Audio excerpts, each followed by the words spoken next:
Hi guys, welcome back to my channel. Ano po? So for today we are going to discuss about 4 pillars of education or 4 pillars of learning. And this video aims to help you understand much better, to help you understand in an easy way about this subject matter. And also I will give some let questions as well as the rationale on how to answer those questions. Ano po? So let's start.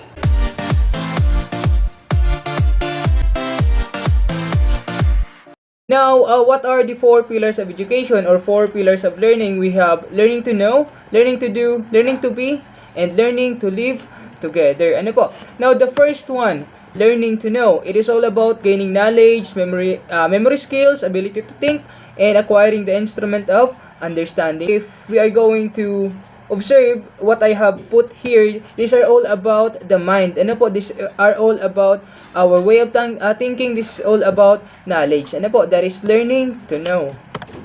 Now, the next one is learning to do. Now, learning to do is skillful application of knowledge. Now, when your knowledge, you apply your knowledge and it becomes a skill, now that will be a learning to do. Ano po? And also, performing a job or a work. So later on, we will have a thorough discussion with regards to how to hit let questions with regards to these 4 pillars of learning. Now, the next one, the third one is learning to be. It is holistic about oneself. Ano po? And also pertains to overall development of a person or individual as a member of society. Now, comparing learning to be to learning to live together, this is also holistic, but not just oneself, but with others. Ano po? It is vital in building a genuine and lasting culture of peace in the world. It is about the home, the school, the community, up unto world. Ano po? That's how huge learning to live together as compared to learning to be. Ano po? Now, we need to compare, for us to easily understand the 4 pillars of education, we need to compare this one with Bloom's taxonomy. So, we have there cognitive, psychomotor, and affective. Now, when it comes to cognitive, what do you think will be the corresponding pillars of education for this one? Cognitive. Yes, of course. It will be the learning to know because it is all about the mind. So, shout out kay Mama. Nag-agi. Ano po? And also, we have here the second one, the psychomotor. It is the learning to do because doing and psychomotor is all about actions and doing is all about actions. Ano po? And also, we have here the last Bloom's taxonomy, which is affective. It is all about learning to be and learning to live together. Ano po? So, cognitive is about knowledge. Psychomotor is about the skill or doing, and affective is about the attitude. Ano po? The attitude or how to be holistic as a person, how to be holistic as a part of a community. Now, we have here, or I have here, sample let questions, and I will tell you how to answer those questions with simple steps. Ano po? Now, first, of course, we need to know the main point of the question. Then, we need to find keywords. Then, of course, we need to eliminate distractors and choose the correct answer. Ano po? So, question number 1. However, if I am too fast regarding this one, you can actually watch this video again and again for you to be able to understand this one thoroughly. Ano po?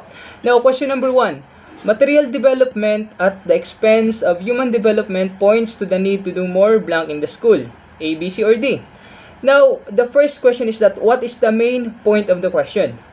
Is it about material development or is it about human development? That's the first thing that we need to do. Finding the keyword. Ano po? Now, what's the keyword for this one?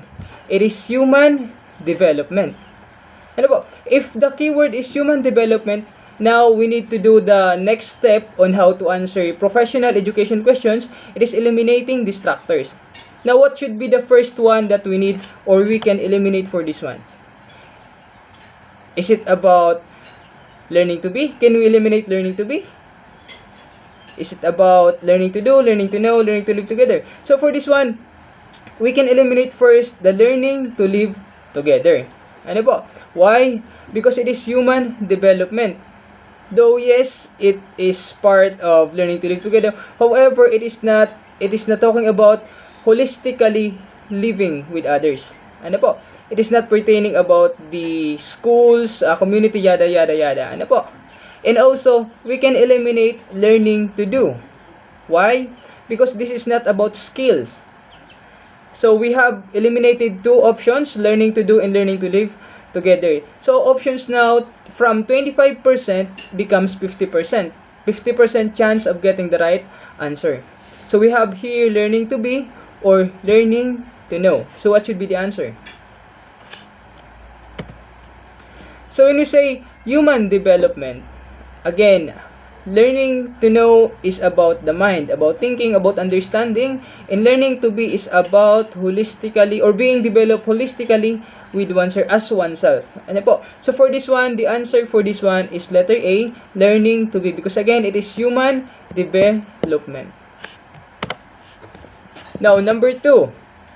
The specialization required of every professional teacher for him or her to be competent is in line with which pillar of education? Now again, we need to understand the question. We need to find the keywords of this question. Now, can you please underline the first keyword we have there is specialization. The second is professional teacher. And the next one is competent. Ano po? Now, eliminating the distractors. Is it about learning to live together? Is it about learning to be, learning to know, or learning to do? So what would be the distractors that we can eliminate for this one?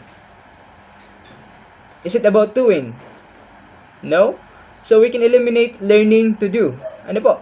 Is it about knowing? Could be. Is it about being holistic as a teacher with oneself? Could be. Is it about living with others? Is it about school, community, etc., etc.? So we can eliminate the learning to do and learning to live together. Ano po? Now, we have two options left. Learning to know and learning to be. From the keywords specialization, professional teacher, and competent, we are referring with what? We are referring with, yes, letter B, learning to know. Ano po? Now, the next one, teaching students and adults the art of dialogue is accordance with which pillar of learning? We need to understand the question. We need to find the keyword for this one. What do you think the keyword for this one? It is the art of dialogue. Ano po? Now, art of dialogue. Is it about oneself only? Of course not. Ano po? Because dialogue meaning to say you are talking with others, you're communicating with others. So we can easily eliminate learning to be. Ano po? We can eliminate learning to be. Now, the next thing, is it about doing? Of course not. So we can also eliminate learning to do. Ano po? Now we have two options left. So we have learning to live together and learning to know. So the question says that teaching students, yes, teaching students could be learning to know. The art of dialogue could be learning to live together. So what should be the correct answer for this one? Yes, it's letter A, learning to live together. Ano po? Now, the fourth question. Which pillar of learning is aimed at the holistic development of man and his complete fulfillment? A, B, C, or D? Now, again, what should be the keyword? Or what is the keyword for this one? Is it complete fulfillment? Or is it holistic development of man? Or is it both? Now, the keyword for this one is holistic development of man, and also complete fulfillment could be. The both pertains to one answer. Ano po? Now, we can eliminate first, is it about knowing? Again, holistic development of man. Is it about knowing? No. So we can eliminate learning to know. Ano po? Is it about doing? Holistic development of man? Is it about doing? Of course not. Ano po? So we can also eliminate learning to do. Now we have two options left. Learning to live together and learning to be. Now, according to my discussion, ano po? When we say holistic development, it could be about learning to be, or it will be about learning to live together. However, it is clearly pointed in this question that it is holistic development of a man, oneself. So the correct answer will be learning to be. Ano po? Now, number 5. Inculcating the spirit of empathy among learners fulfills which pillars of learning? Ano po? Now, what would be the keyword for this one? Is it fulfills, or is it learners fulfills? Is it inculcating? Or is it spirit of empathy? Yes, it is spirit of empathy. Ano po? Now, when we say empathy, is it about our own emotions only, our own thinking only, or is it about others? So if it's about others, so we can't eliminate learning to live together. Ano po? And also if it's about us, then we cannot eliminate learning to be. Ano po? So is it about learning, or is it about the mind? Is it about knowing? Is it about understanding? Could be. Is it about doing? Could be.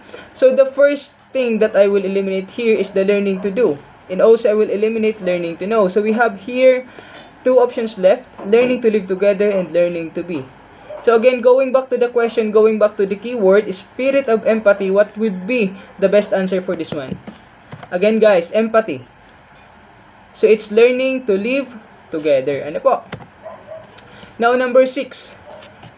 Developing an understanding of life, the world around us, and other people is the concern of which pillar of learning? Now this is a very tricky question. Ano po? What would be the keyword for this one? Is it understanding of life? Is it the world around us or other people? Now, if you are going to underline, if you think that the keyword for this one is the world around us and other people, and of course your answer would be learning to live together. However, if we go back to the question, the first or the main point of the question is that developing an understanding of life, comma. So meaning to say, that's the main point of the question, developing an understanding of life. So if it's an understanding of life, from the word itself, understanding. Ano po? So we can eliminate the do because it's not about skill. We can eliminate the be because it's not being holistic.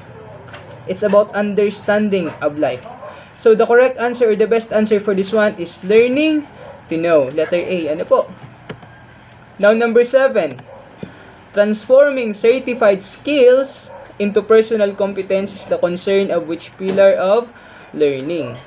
Again, we have there the keyword certified skills. Ano po?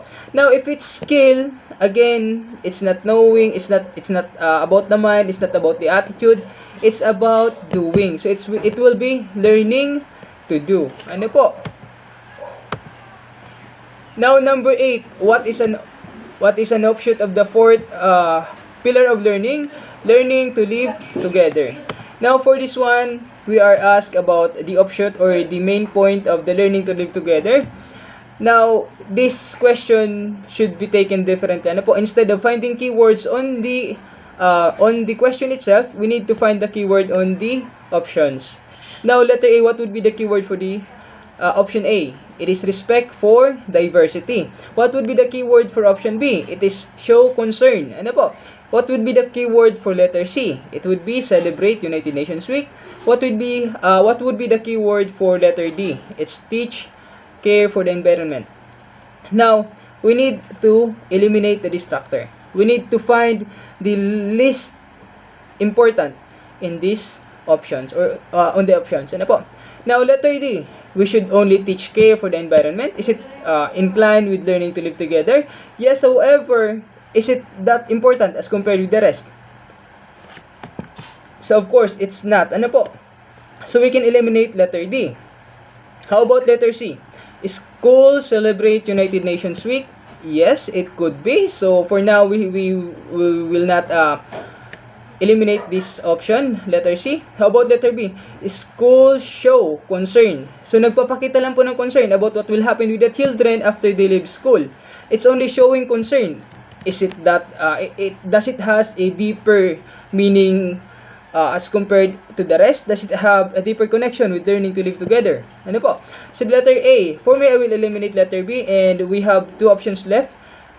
Letter A with respect for diversity, and letter C, schools celebrates the United Nations Week. Now, regarding this one, or what is the most important things regarding this one? Is it respect for diversity or celebrate only the United Nations Week? Ano po, if you're going to weigh this one, letter A has the much bigger thought than letter C. So the answer for this one will be letter A. Ano po?